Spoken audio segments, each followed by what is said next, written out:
3. aprillil 1919. aastal kogunes siin esimene Eesti demokraatlikult valitud kogu, asutav kogu, mis võttis vastu väga palju olulisi seadusakte, neist kõige olulisemana Eesti Vabariigi esimese põhiseaduse. Tänane põhiseadus ütleb meile, et seadusandlik võim Eestis kuulub Riigikogule.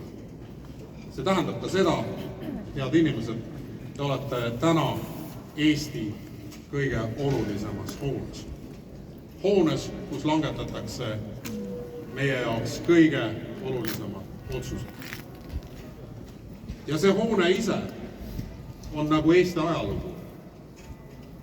Siin on killuke keskaega, siin on paarisaja aasta tagune loss, siin on rohkem kui 100 aasta tagune istungite saal, mis on maailmas üks ainulaadsemaid. Ja siin on ka saadikute hoone, mis veel oma 100. juubelit ei ole saanud tähistada. See hoone on sama kirev kui see, mis siin sees toimub. Sest demokraatlikult valitud koguna kajastab see tõesti läbilõiget rahva kõikidest seisukohtadest. Täna on Riigikogus esindatud 6 erakonda, lisaks on veel istumas akna all saadikuid, seega see arvamuste paljusus on väga suur.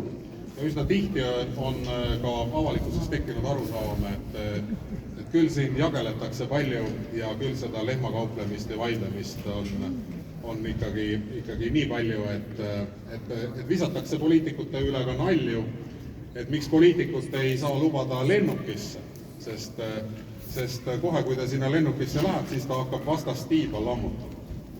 Aga uskuge mind, head inimesed, see päriselt nii ei ole.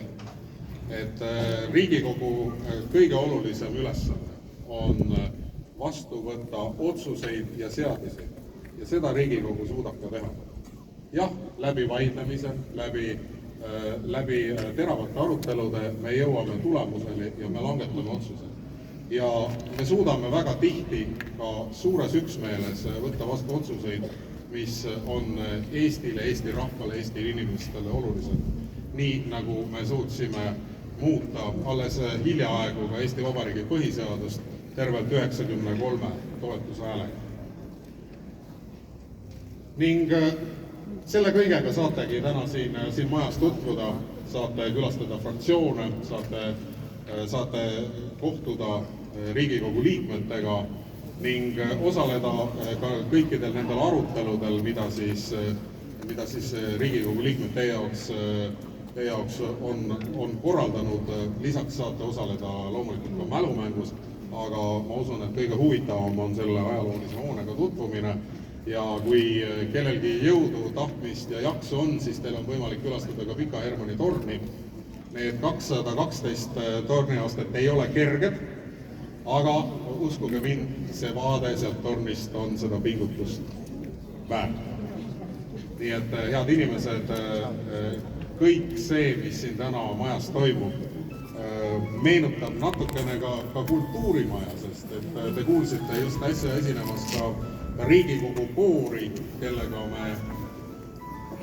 me harjutame selleks, et saada eelseisvale laulupeole ja meie viimane kaalumis- või hindamisvoor on veel ees, aga te kuulsite, et koor on juba valmis ja koor on täis tahtmist, et ka laulupeole kvalifitseeruda. Ning lisaks on meil täna veel koorilaulu. Meil on siin koorilauljad Kalamajast, on ka rahvatantsijad, nii et see maja on täna lisaks aruteludele ja põnevatele vestlustele täis ka tantsu ja laulu ja rõõmu. Mul on väga hea meel tänada ka Riigikogu koori dirigenti Kadri Tali selle suure initsiatiivi eest kutsuda see koor kokku.